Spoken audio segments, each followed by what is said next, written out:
Беларускія рэкі гэта не проста вада, гэта парталы ў іншы свет, слёзы дзяўчат і нават магілы старажытных пачвар.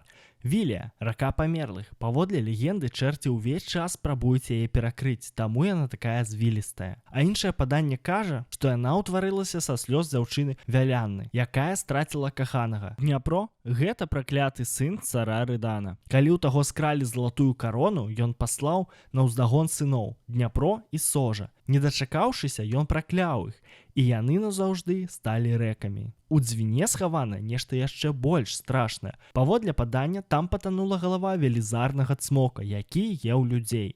А яго цела стала ракой-вужыцай. Сож – малодшы брат Дняпра, поўны трагедый і таямніц. Тут з-за кахання з'явіўся сіні калодзеж. А яшчэ кажуць, што на яго беразе шведы схавалі скарб, і ён дагэтуль там. Так што ў наступны раз, калі будзеце на беразе ракі, паглядзіце уважліва ў ваду. Магчыма, яна раскажа вам сваю гісторыю.